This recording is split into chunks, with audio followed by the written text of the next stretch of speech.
everyone, my name is Annie of Anniemated Productions, and today I'm here with the wonderful Michelle Amsterdam of Art of Wellbeing Counseling Services. Did I get it right? Art of Counseling and Consulting Practice. That's what the CCP stands for. Yeah. Okay. Well, thank you so much for being here with us today. I'm really, really happy that you decided to come and to share your thoughts on some of the themes that we're expressing in this season of Shades of Brown, season 2. So I hope that you guys go and watch it.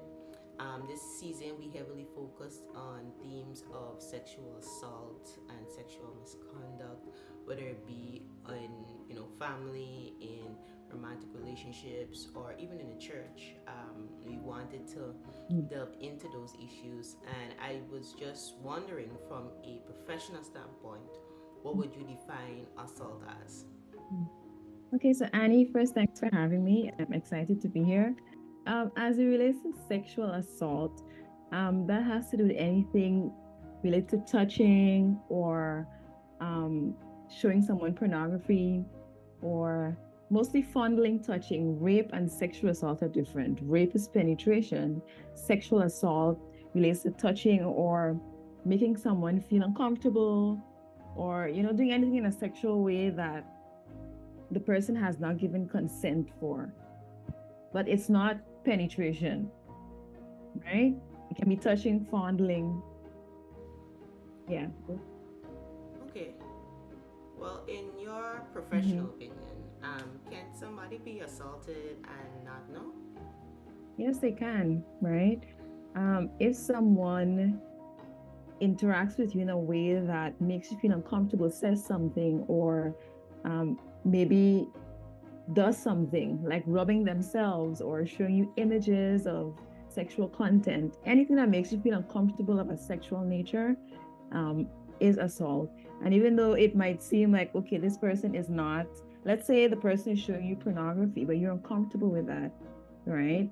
That is assault. That is sexual assault, right? Yeah, that's true. Because sometimes in our families, especially in the Caribbean, we're very touchy. We like to hug everybody, and then it's usually like that one family member that it's kind of unspoken, where they're like, just don't sit down next to this uncle, or don't let he touch you too much, and those little unspoken things, that you're not supposed to be around this family member, that family member.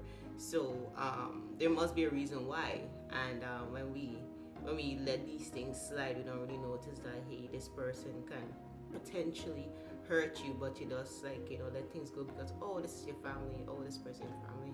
So I think Yeah, that is a yeah. really good point to make. Yeah, like for instance, let me share an example. Like for instance, there when you have young children and perhaps they have relatives that they're not familiar with, or even relatives they're familiar with, because a lot of times sexual assault happens with people that we know, close family members or friends. So let's say you have a child and an uncle visits, and the uncle is asking the child, come sit on my lap, and the child is not comfortable with that, right? Even that can be sexual assault, right? Because the child's not comfortable, or maybe the child feels afraid and is not in a safe zone. That can be, and you never know people's intentions. So you have to be careful because there is such a thing as grooming that occurs. It's important to listen to children when they don't feel comfortable. And even as an adult, if you're in a situation where you feel like there's intimidation or control and you don't feel as though you have control, or you feel unsafe, or you feel like your personal space is being invaded in any way, you know, that's a cause of concern. How Mhm. prevalent would you say is this issue? I know that in Guyana, that we don't Mhm. always hear too Mhm. much about it because sometimes people might think that they may not be believed, or people will not hear them or take them seriously. So, what would you say is how prevalent this issue is in our society? Mhm. Yeah, it's very, very prevalent. I mean, I work a lot every single day with women and some men as well, but mostly women because I think women report more than men. That's not to say that men are not victims of assault as well, but I think maybe they report less than women. Yeah, I talk to women every day, and you read the newspapers and you see those stories. I think, any form of assault, It can be a very like shameful thing even for victims, even though the perpetrators could be ashamed. So people are afraid to report, right? But as a psychologist, as a therapist, I talk to survivors every day. They talk about their stories, and it's very prevalent in our societies. I'm sure if you were to ask someone that you know, or even you yourself, you'll be able to identify someone or more than one person who has been assaulted, right? And if you ask persons in your community, I'm sure it would be the same. So you see it on the newspapers, you hear it on the news, you talk to people in your life. So it's very prevalent in Ghana. I think there's more awareness happening. So I think more persons are, as you said, open to speak out, but the issue is still ongoing. Yeah, that's true. That's true. I think we've come a far way in terms of raising Yeah. awareness. I think especially with the generation that's coming, I think they're very sensitive Yeah. to the issue, making sure that they date people of an appropriate age, and they are forming relationship and bonds with people, like they're quick to call out like groomers and assaulters, and I think that's really good for the upcoming generation. Um, when you were talking about awareness, I think there is even becoming more awareness in when assault happens to men. And I think that is really important to highlight that issue. We highlighted that issue in this season of Shades Brown. And we know that when these things happen to men, there is not the same amount of, or you say, support or reaction, because there's this, oh, he should be happy that this thing is happening to him, that he's like the boss because an older woman is attracted to him. What would you say is assault as opposed to men versus women? um, how does society treat that, and how can we do better in that regard? I think that men are pretty much, to a great extent, they face assault in the same way, but I think for a lot of men, they don't report it, right? Because as a man in society, men are told that, you have to be strong, you have to be macho.